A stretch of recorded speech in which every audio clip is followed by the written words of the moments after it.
Magandang araw kaibigan! Tuloy po kayo sa Felicidad's Channel. Sa mga kwento ng buhay at pag-ibig na hinalukay sa natatagong baul ni Felicidad. Pero bago po tayo magpatuloy, huwag niyo pong kalilimutan na i-like ang video, i-subscribe ang channel, at i-click ang notification bell para lagi kayong updated sa mga parating pa na upload.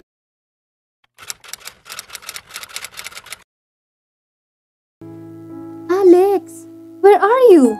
Kailangan kita rito sa shop mo. Ang dami na naghahanap sa'yo. Nasaan ka ba, girl? Sunod-sunod na tanong ni Yen sa kabilang linya nang tawagan niya ito sa telepono. Masakit pa rin ang likod at balakang niya at tuluyan na siyang nilagnat kaya maghapong nakakulong lang siya sa silid niya. Napangiwi siya sa malakas at walang prenong pagsasalita nito. Tell them I'm on a vacation, Yen. Ikaw na muna ang bahala sa shop. Sagot niya habang inilayo ng bahagya ang telepono dahil alam niyang mabibing na siya kapag ito ang kausap niya. What? You mean, hindi ka pa uuwi? Kailan mo babalak umuwi? Hindi ko alam. Hanggang sa umayos na ang pakiramdam ko. Alam mo naman kung gaano ako nasaktan sa ginawa ni Robbie sa akin. Hindi lingid sa kaibigan niya ang ginawang pag-iwan sa kanya ng dating nobyo. Ito lang din ang nakakaalam na nasa moving on stage siya. Ano ka ba, girl? Mag-iisang buwan ka nang hindi nagpapakita sa mga customers mo. Naghahanap na rin sila ng mga bagong designs mo. Yeah, about my new designs, I'm working on it naman na.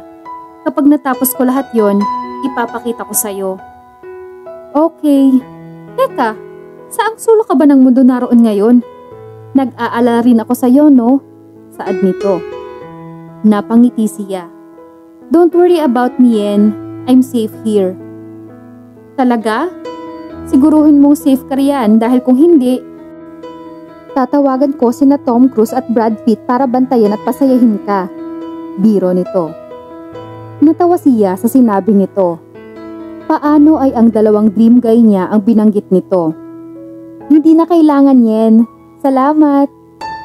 Maya-maya ay nagpaalam na rin siya. Pagkababa niya ng telepono ay humiga siya sa malambot na kama. Hindi niya alam kung bakit sumingit sa balintataw niya ang mukha ni Josh nang maisip niya ang dream guy niya.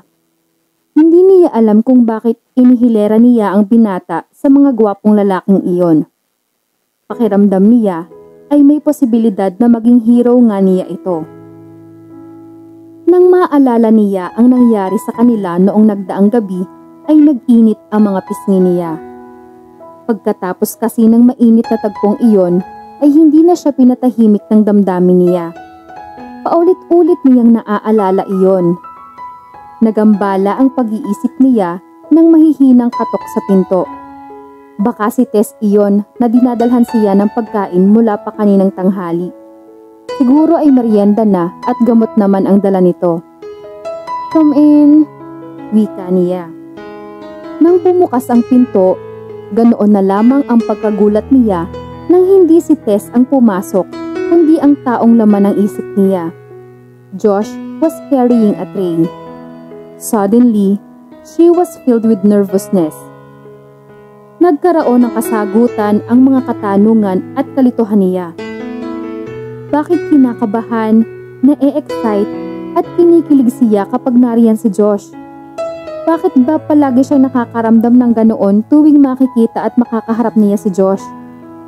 Well, the answer was, she was beginning to be aware of her feelings for him. She was starting to fall in love with Josh. Again.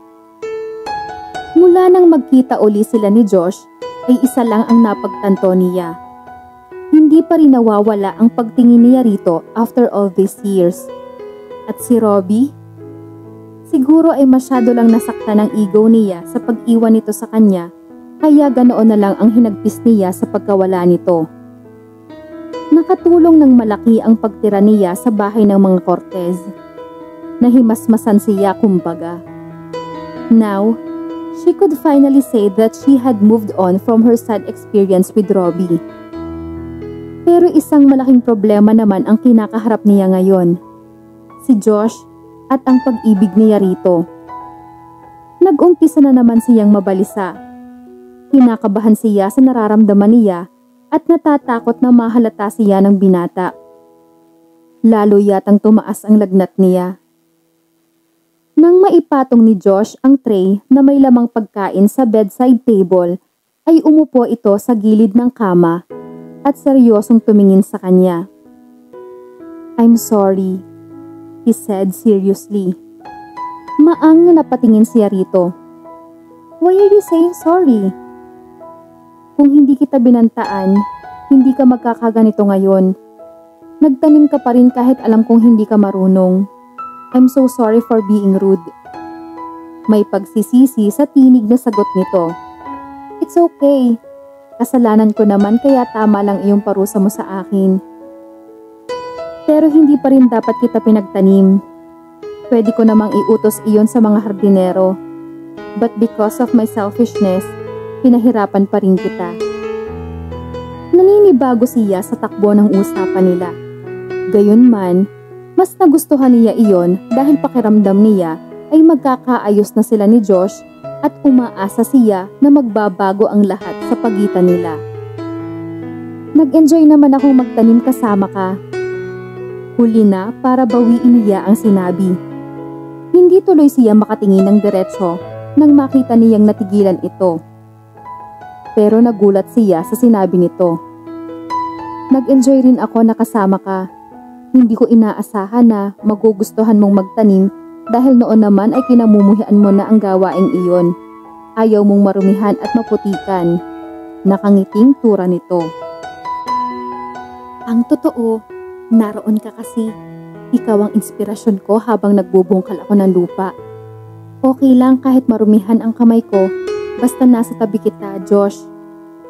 Gusto niyang sabihin iyon, kaya lang masyado pang maaga. Natatakot siya na baka sa huli ay masaktan lang siya. Alam niyang hindi siya gusto nito. "Bata pa ako noon, hindi ko pa alam ang mga pinagsasabi ko. At saka, kung nasabi ko man iyon noon, nagbago na ako ngayon," aniya.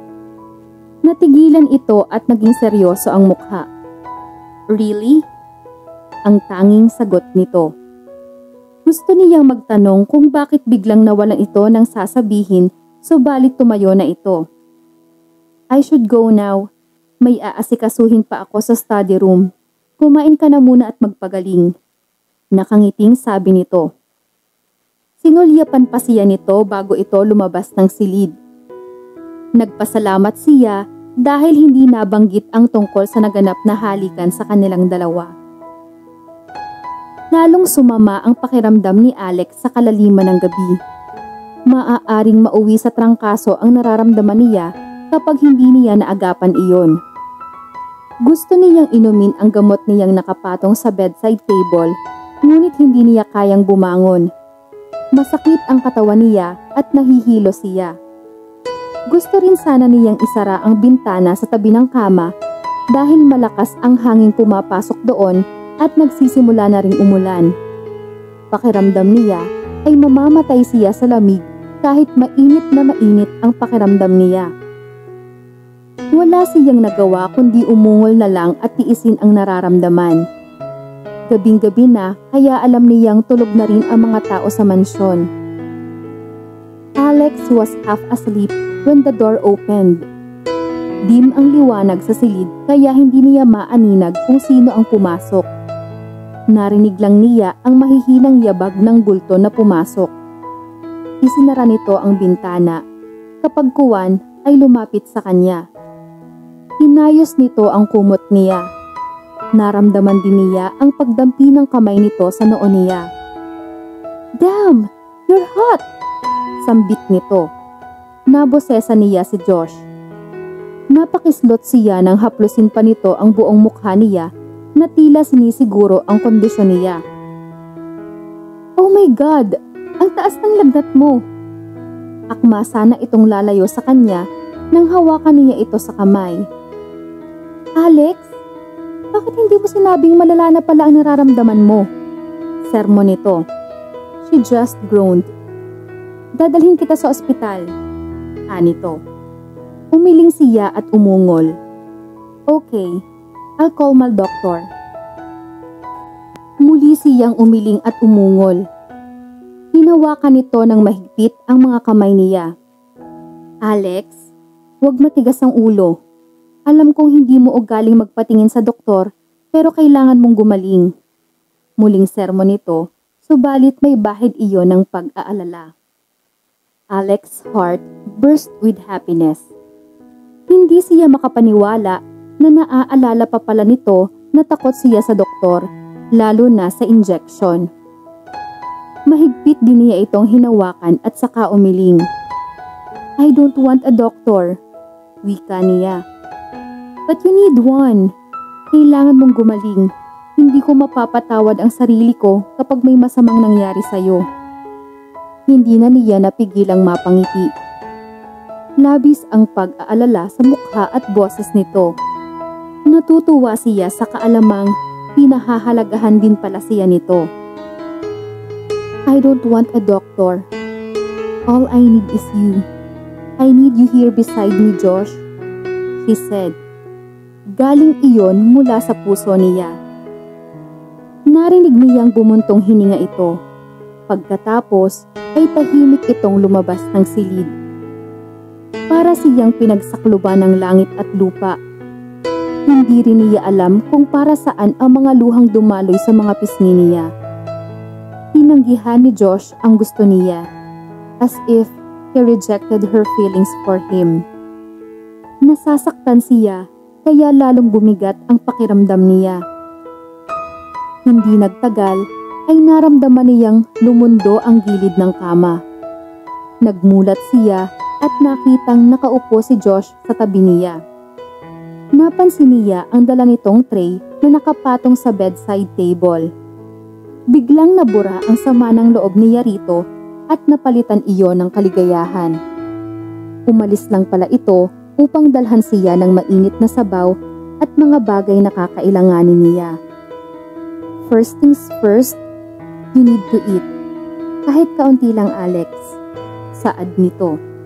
Saka masuyo siya nitong binangon sa kama at maingat na sinubuan ng mainit na sabaw. It was good inside and she loved the way they were now. Masayang masaya si Alex sa ipinapakitang pag-aalaga at pag-aalala ni Josh sa kanya. Buong magdamag siya nitong binantayan at inasikaso. Habang pinupunasan siya nito ng basang bimpo, sa mukha at mga braso ay nagsalita siya. Josh, tawag niya sa paos na tinig. Natigil ito sa ginagawa at tumingin sa kanya. Sa namumungay na mga mata, she gave her cutest smile and said, Thanks. Bahagya itong natigilan pero ngumiti rin. No need to thank me. I like what I'm doing right now. Sabi nito. Ang kailangan mong gawin ay magpagaling. Iyon na lang ang ibayad mo sa akin. Nakangiting biro nito. Tumayo siya at mahigpit na hinawakan ang mga kamay nito. Hindi malaman ni Josh ang gagawin niya nang maramdaman niya ang panginginig ni Alex. Nag-aalala siya na baka lumala ang kondisyon nito. Hindi siya umalis sa tabi nito at ngayon ay mag-aalas-tres na ng madaling araw. Pagod man siya sa maghapong trabaho, hindi niya alintana iyon dahil mas nag-aalala siya sa kondisyon nito. Gusto niyang siguruhing maayos na ang pakiramdam nito. Isa pa, kasalanan niya kung bakit nagkasakit ito. Hindi ito sanay gumawa ng mabibigat na bagay, lalo na ang magtanim. Kahit wala pa siyang tulog ay ayos lang sa kanya. Gusto niyang alagaan ito. Nakaidlip na nga siya sa pagbabantay rito at nagising lang siya dahil narinig niyang umungol ito. Alex? Alex? Tawag niya habang hinahaplos ang mukha nito. Nagmulat ito ng mga mata. Don't leave me please. Anas nito sa halos paos ng boses. He held her hand tightly. "I won't leave you, Alex." Shivering, Alex gave him a wide smile. "Promise?" "Promise." Kumilos ang mga kamay nito at inabot ang mukha niya. I love you." Halos pabulong na sabi nito. Natigilan siya. Nabigla sa sinabi nito. Bahagya siyang lumayo rito upang makita ang mukha nito. She was half asleep now. Mukhang hindi nito alam ang sinabi nito at mukhang dala lamang iyon ng pagdedeliryo nito. Siguro ay napagkamalan lang siya nito na dati nitong kasintahan. Hindi pa rin siguro nito makalimutan ang Robin na iyon. At the thought, he felt something strange inside him. Pakiramdam niya ay may sumaksak sa puso niya. Bumintong hininga si Josh at inalis sa isip ang mga bagay na magpapagulo at magpapalala sa sitwasyon nila ni Alex. Ayaw niyang bigyan ng isipin ang dalaga sa ikinikilos niya. Mas mabuti pang tiisin niya ang nararamdaman kaysa bigyan ito ng alalahanin. Sa tingin niya ay maayos na ang dating komplikadong relasyon nila. Maganda na ang pakiramdam ni Alex. Nagising siya na wala na sa tabi si Josh. Pumasok na raw ito sa trabaho ayon kay Tess nang dalhan siya ng gamot at almusal. Kahit masakit pa rin ang mga kasukasuan niya, hindi na niya alintana iyon dahil maganda ang mood niya. Wala siyang ibang hangad ng araw na iyon kundi ang makita si Josh. She wanted to see him desperately.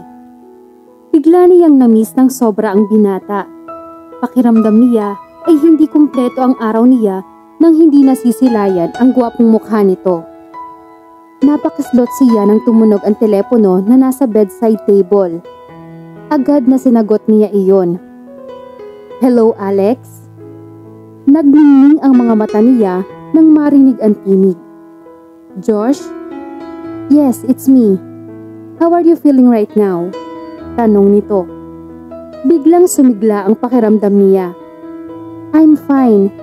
Actually, I'm feeling good. Thanks to you." Tumawa ito ng mahina na ikinataba ng puso niya.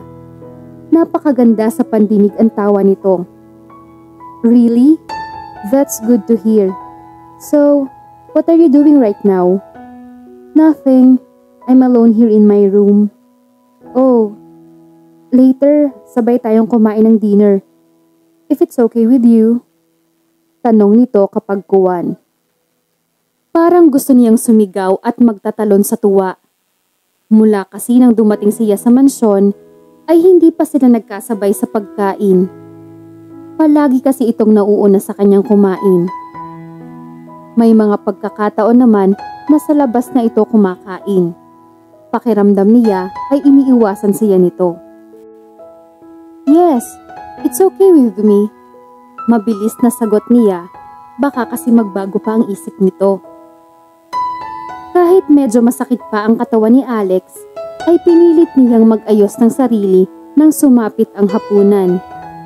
She wore her best dress and put on makeup na para bang makikipag-date siya kahit alam niyang isang simpleng hapunan lang iyon. But it was not just a simple dinner. Kasama niya si Josh at iyon ang espesyal para sa kanya. Nang pababa na siya ng hagdan ay bigla siyang napahinto. Paano ay nakita niya si Josh na naglalakad palapit sa kanya. Nang tumingala ito ay natigilan din ito habang nakatingin sa kanya. Mukhang patungo ito sa silid niya upang sunduin siya. How sweet he is! Kinikilig na usal niya sa isip. Tila tumriple ang tibok ng puso niya. Napapikit siya dahil may naramdaman siyang tila maliliit na boltahe ng kuryenteng dumadaloy sa kanyang mga kalamnan habang magkatitigan sila. Kailangang pakalmahin niya ang sarili upang hindi siya mahalata ni Josh.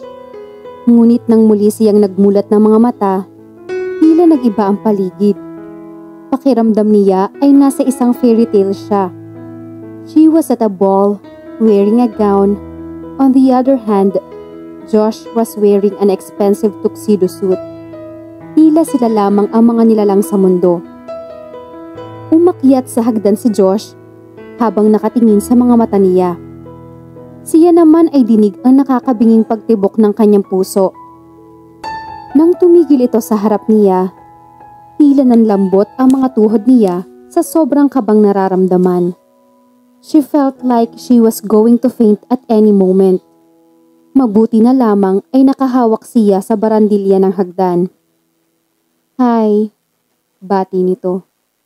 "You look fabulous tonight." Hindi niya alam kung ano ang tamang isasagot. Tila nawalan siya ng boses. Naninibago siya sa kanyang sarili. Hindi siya dating ganoon.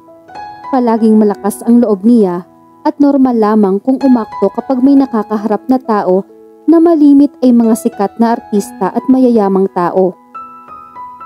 Pero ng mga sandaling iyon, pakiramdam niya ay tinakasan siya ng kanyang sarili. Hindi siya makapag-isip ng matino at pinangungunahan ng kaba at matinding tensyon. Nagpapadala siya sa matinding lakas ng dating ng kanyang kaharap. "Are you ready for our dinner?" Nakangiting tanong nito sa kanya. Yes," natatarantang sagot nito. "Are you sure you're okay?" Nagtatakang tanong nito. Mabilis siyang tumango. "Yes, I'm really okay." "Baka hindi mo pa kaya ang sarili mo.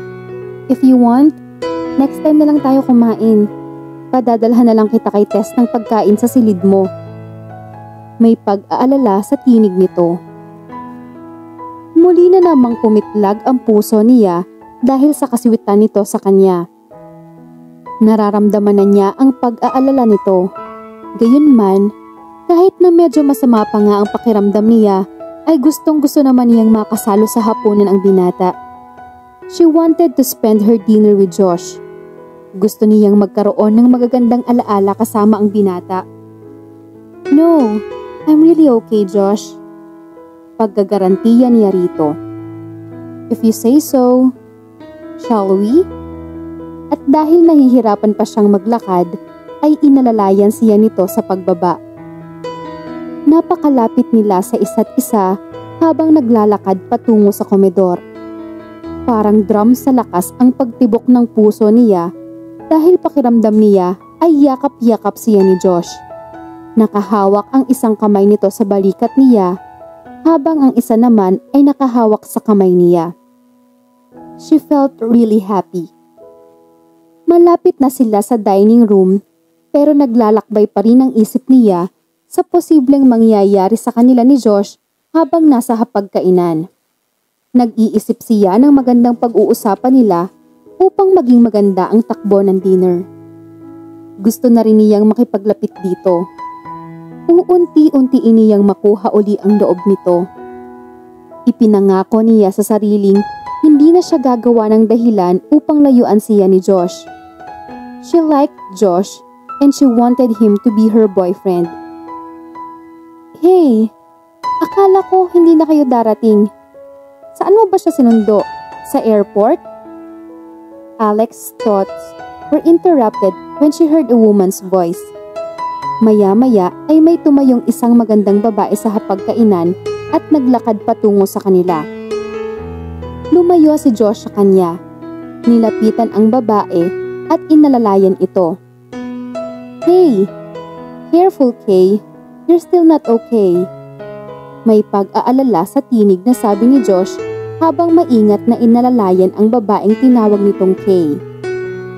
Alex felt a pang of jealousy in her heart while looking at them. Mukhang very close sa isa't isa ang dalawa. "Ano ka ba, Han? I can manage, okay?" Natatawang sabi ni Kay. Sumugat sa puso niya ang narinig. "Han? Was the woman Josh's girlfriend? No way!" May nobya na pala si Josh. Bakit hindi niya naisip ang bagay na iyon? Napaka-estupida niya. Hinayaan niyang mabuhay uli ang dating pag-ibig niya sa binata na kinalimutan na niya. Bakit niya hinayaan ang sariling masaktan sa pangalawang pagkakataon? Wala pa mang magandang nangyayari sa pagitan nila ni Josh. Pero hayon, at nasa harap niya ang katotohanang hindi niya maaaring angkinin ang binata. Hi Alex! Nakangiting bati ni Kay pagkaupo niya sa hapagkainan. You know me? Nagtatakang tanong niya dahil hindi pa naman siya pinapakilala ni Josh dito. Of course I know you.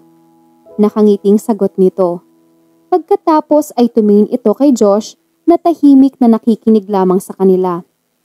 I've known you from the start. What do you mean? Nakakunot noong tanong niya. Muli itong tumingin sa katabing binata. Josh told me so much about you. Wala naman siyang naramdaman na kahit anong excitement. Mas nadagdagan nga ang kirot sa puso niya dahil naisip niyang baka pati ang pagpapansin at paghahabol niya dito ay nakwento nito sa nobya. Napayuko na lamang siya habang itinoon ang atensyon sa pagkain. Hindi niya napansin na nagkatinginan ang dalawa.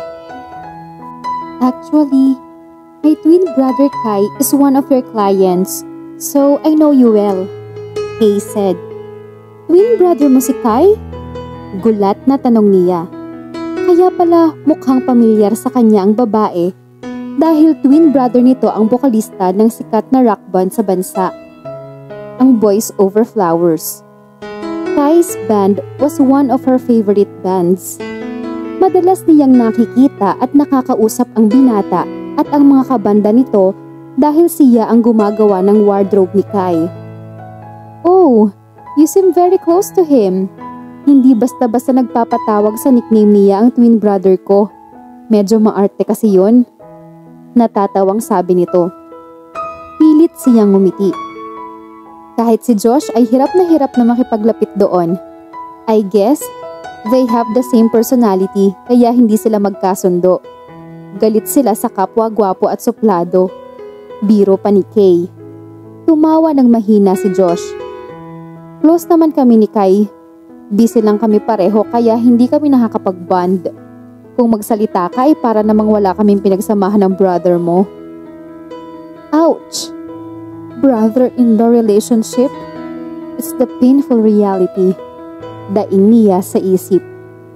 Pakiramdam ni Alex ay may mga punyal na isa-isang bumabaon sa kanyang puso habang nakatingin siya kay na Josh at Kay. She could not even open her mouth to eat.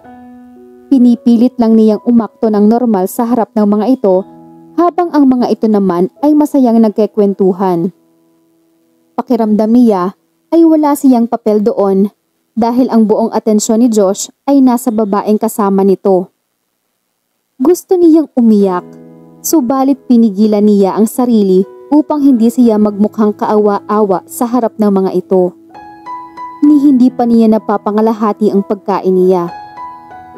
Balak na sana niyang tumayo at magpaalam sa mga ito dahil wala siyang ganang kumain, subalit nang akma na siyang tatayo, ay tumingin sa kanya ang babae at nagsalita. Alex? Nagde-design ka rin ba ng wedding dress?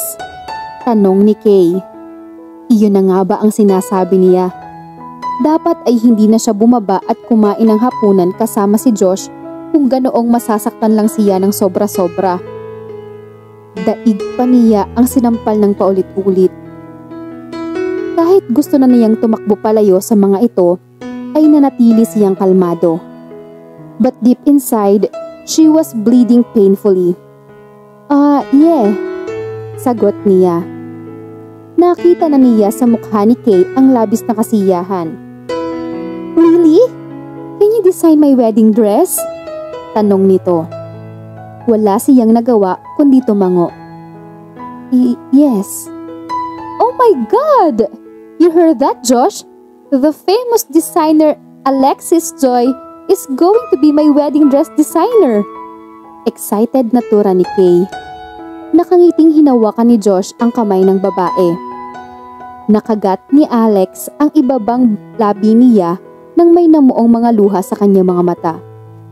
Yumuko siya at pasimpleng pinunasan ang mga iyon.